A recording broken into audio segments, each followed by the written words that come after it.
La voix du peuple. La voix du peuple. La voix du peuple sur Radio A vous l'été. Fidèles amis auditrices, auditeurs de Radio Canal K et de Radio A vous l'été, bonjour et bonsoir. L'Afrique du Sud porte plainte contre Israël devant la Cour internationale de justice pour génocide à Gaza. Un renversement de l'histoire. Jusqu'à quand la mémoire collective occidentale restera-t-elle comme paralysée par la profonde culpabilité qu'elle traîne depuis l'Holocauste?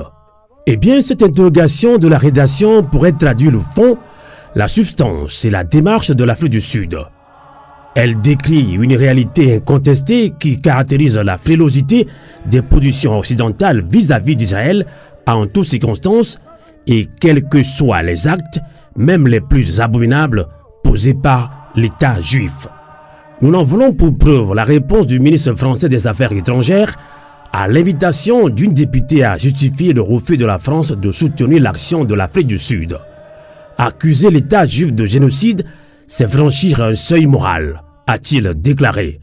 Il aurait comme un sceau moral d'impunité perpétuelle, frappant tout acte israélien du seul fait du sort que les Juifs avaient subi entre 1939 et 1945. Il faut saluer le courage dont a fait montre l'Afrique du Sud car la diversité est de taille. D'aucuns pourraient voir dans l'initiative sud-africaine une gesticulation vouée à l'échec avant même de commencer. Ce sera ignorer la portée historique et géopolitique de la démarche. Cette action de l'Afrique du Sud, c'est un grand renversement de l'histoire. Il faut la reconnaître.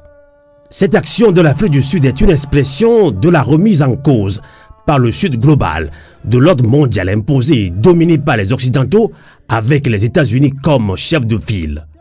C'est aussi, comme le dit sur le monde.fr l'éditorialiste Sylvie Kaufmann, la contestation d'une mémoire dominée par la Shoah à laquelle s'oppose ouvertement celle de la colonisation. Amis panafricains de Radio Canal K, de Radio A vous l'été, loin de nous toute idée ou tentation d'une quelconque concurrence entre les victimes des pires crimes que le monde ait connus, il faut tout de même accepter que d'autres peuples aussi ont vécu l'innommable, notamment l'apartheid en Afrique du Sud, la ségrégation raciale et ses conséquences encore aujourd'hui aux États-Unis, la colonisation, le génocide contre les Tutsis au Rwanda, le génocide contre les peuples namibiens, etc. Pour autant, il n'existe aucune excuse incontestable et encore moins perpétuelle pour ces peuples victimes dans l'histoire. Ces États ou peuples victimes sont soumis aux droits de juridiction internationaux au même titre que les autres. Reste à espérer que la justice internationale se mette au-dessus de la mêlée et dise le droit, rien que le droit. Elle doit écarter toute considération ou prétendue instrumentalisation politique du sujet. Aucune résolution des Nations Unies concernant la violation du droit international par l'État juif n'a été respectée par celui-ci avec le soutien des plus puissants de ce monde. En conclusion, vivement que la Cour internationale de justice rétablisse le peuple palestinien dans ses droits et traite l'État israélien comme un État parmi tant d'autres.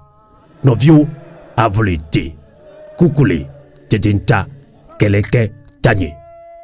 Radio A vous l'été. La voix de la résistance africaine.